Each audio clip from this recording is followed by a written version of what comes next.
Assalamualaikum warahmatullahi wabarakatuh. Selamat pagi. Semoga semuanya dalam keadaan sehat walafiat.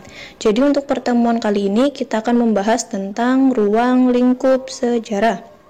Apa sih ruang lingkup sejarah itu?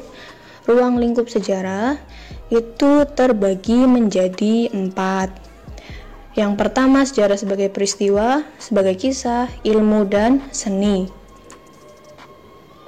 Yang pertama, kita akan membahas sejarah sebagai peristiwa. Sejarah sebagai peristiwa itu adalah kejadian pada masa lampau yang benar-benar terjadi dan berdasarkan fakta yang jelas. Dari peristiwa tersebut dapat kita ketahui sebab dan akibatnya. Karakteristiknya itu ada 2, yang pertama objektif dan yang kedua empiris. Objektif itu artinya adalah fakta dan bukti yang jelas, empiris berdasarkan data yang sebenarnya. Untuk contoh dari sejarah sebagai peristiwa itu bisa kalian lihat dari gambar, itu adalah pada saat peristiwa proklamasi kemerdekaan Republik Indonesia.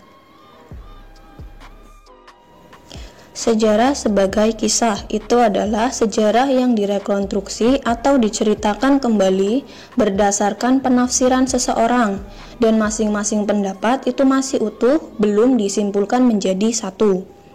Untuk karakteristiknya itu terbagi menjadi 2. Yang pertama itu subjektivitas berdasarkan ingatan dari seseorang. Yang kedua dijadikan sebagai sarana untuk mengungkapkan kembali sejarah. Untuk contoh dari sejarah sebagai kisah itu adalah kisah dari Pangeran Diponegoro yang melawan kolonialisme Belanda pada tahun 1825 sampai dengan 1830 atau yang kita kenal dengan Perang Diponegoro. Selanjutnya adalah sejarah sebagai ilmu. Itu adalah sejarah yang disusun secara sistematis dengan metode yang ilmiah dan bersifat pengetahuan yang penting bagi banyak orang. Untuk karakteristik dari sejarah sebagai ilmu itu terbagi menjadi 5. Ada empiris, objektivitas, teoritis, generalisasi, dan metode.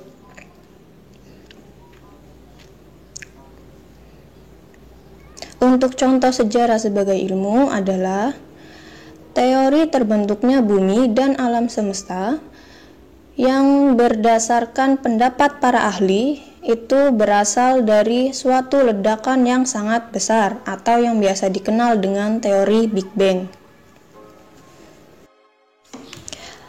Selanjutnya adalah sejarah sebagai seni. Itu adalah sejarah yang menambahkan unsur seni dan imajinasi untuk memperindah tulisan dan membuat para pembaca sejarah menjadi tertarik.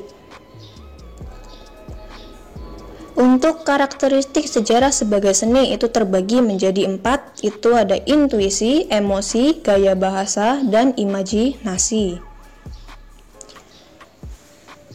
Untuk penjelasannya, intuisi itu adalah mengetahui secara langsung kejadian sejarah, imajinasi itu menggambarkan dan membayangkan peristiwa sejarah yang terjadi, emosi itu adalah luapan perasaan, dan yang keempat itu adalah gaya bahasa, biasanya menggunakan bahasa kiasan untuk memperindah tulisan sejarah. Contohnya adalah misalnya dari seni pahat atau relief yang terdapat di candi. Itu yang ukiran-ukirannya terdapat pada dinding candi. Oke, terima kasih untuk pertemuan hari ini, mungkin itu saja. Dan untuk tugasnya silakan kalian baca di description box. Terima kasih. Wassalamualaikum warahmatullahi wabarakatuh.